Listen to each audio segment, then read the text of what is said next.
साधी सुधी नाहीये. आपल्या नवऱ्याला सुद्धा पुरता कनवटीला गुंडाळून ठेवला हिने.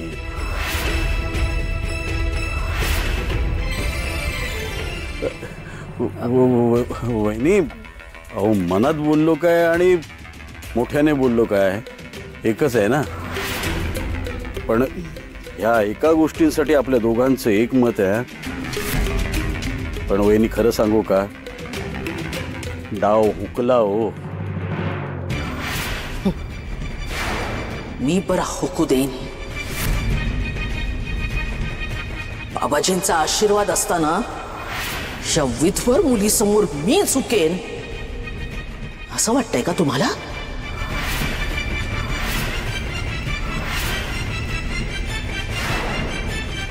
मी नावाची मनोरमा आहे.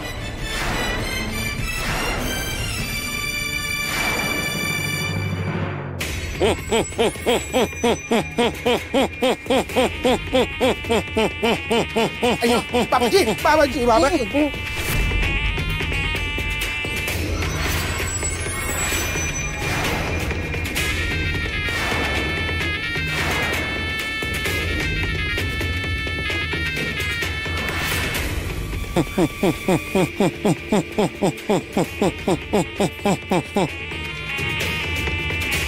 अयो, ती नकटी सखू घरी परत आली हो. ते बाबाजीने ठाऊक आहे.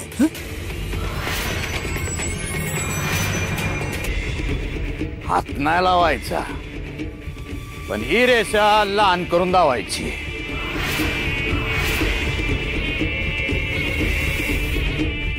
अयो, ते हात न लावता लहान कसं?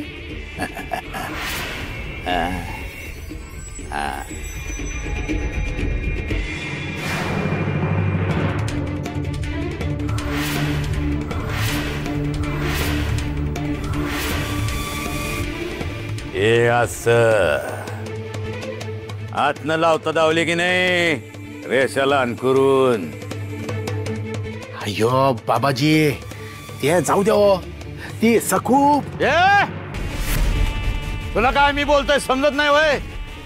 रेषा लहान केली ही मोठी रेषा काढून, म्हणजे असं काहीतरी मोठं करायचं. सखू आली हे लहान व्हायला पाहिजे, समजलं?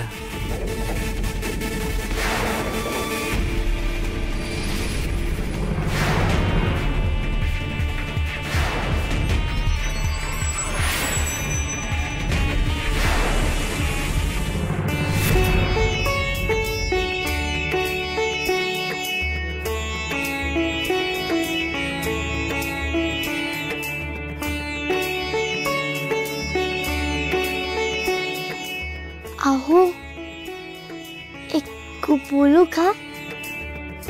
बोल ना.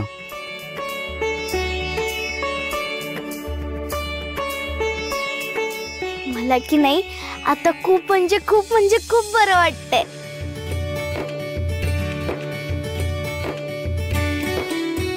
तुम्ही माझे प्राण वाचवले, माझ्या पाठीशी ठामपणे उभे राहिलात, सगळं भरून पावलं. काही विशेष नाही केलं ग सखू, ते माझं कर्तव्यच होतं.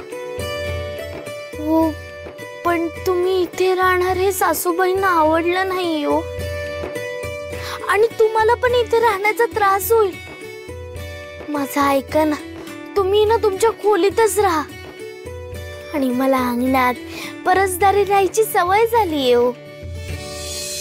तुझं म्हणणं काहीही असू दे, तुला इथे राहण्याचा त्रास होतोच ना, आणि ते बघण्याचा मला त्रास होतो, म्हणून मी इथेच थांबलो. आणि तू का इतकी संकोचतेस? तुझे आप्पा इथे असते तर असा संकोच वाटला असता का तुला? सखू,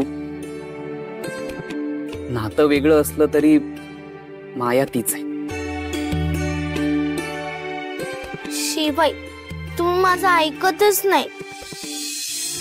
आणि नको बाबा, पुन्हा मध्येच तू नदीवर गेलीस, पाण्यात उतरलीस तर प्रत्येक वेळी कोण सांगणार मला ते? आणि प्रत्येक वेळी मी कसा धावून येणार? म्हणून इथेच थांबून लक्ष ठेवलेलं बरं. पण तुम्ही इथेच बसणार? हो मग, तू विहिरीत उडी मारायला आलीस तर.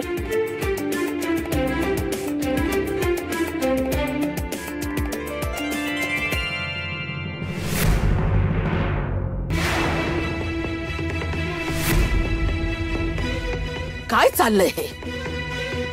विहीर म्हणजे त्यांच्या गुजगोष्टीचं ठिकाणच झालंय. नऊच चाललीये. गुलू करत खिदळतायत दोघं, आणि ही दात विचकत हसते आणि दिगू तिला साथ देतोय. तिच्या पेकाटात लातच घालते येऊन. बरं का जाऊ बाई, रवा बेसनचे लाडू करायला घेते आज, आणि चिवडा सुद्धा करते, आणि कानवले मात्र उद्या करते. आपल्या दिगूला आवडतात ना. आपल्याकडे नाहीतरी ना भरपूर फराळ लागतो. आता सुरुवात करायला हवी. सगळं मला एकटीलाच करायचंय ना. तिसभर स्वयंपाक घर सांभाळता, पण 4 वेळा बोलून दाखवता. मी काय करते मग? हा सगळा डोलारा कोण सांभाळतं? देख करा, तुम्ही फराळ करा. चुलीत लाकडं कमी पडली ना तर मी देईन ना माझी हाडं. झालं? काय चाललंय घरात, आणि तुमचं काय चाललंय? सगळीकडे आग थुमसते. आधी माझ्या नवऱ्यानं छळलं, आणि आता मुलगा रक्त पितोय. पण नाही, तुम्ही फराळ करा. बाहेर दिवाळी आहे, पण घरात शिमगा सुरू आहे. फराळ करतायत.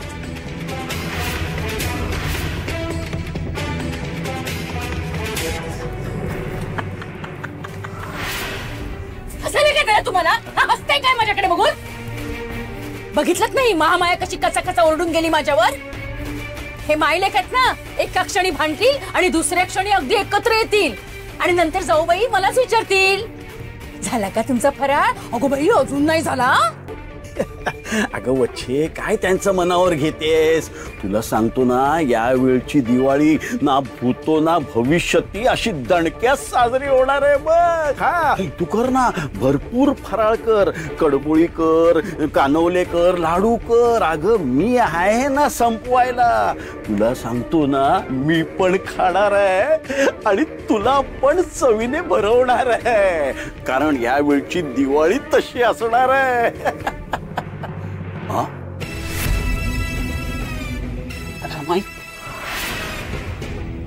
एवढा कसला आनंद झालाय ग, की जीवती हसवतीये तुला, की माझ्या दुर्दैवावर हसतीयस? अरे बापरे, ही महाराणी तिथे पोचली पण. वा वा वा वा, बघ बघ बघ. अगं त्या आपल्या 2 गुलामांना चांगली चापकाने फट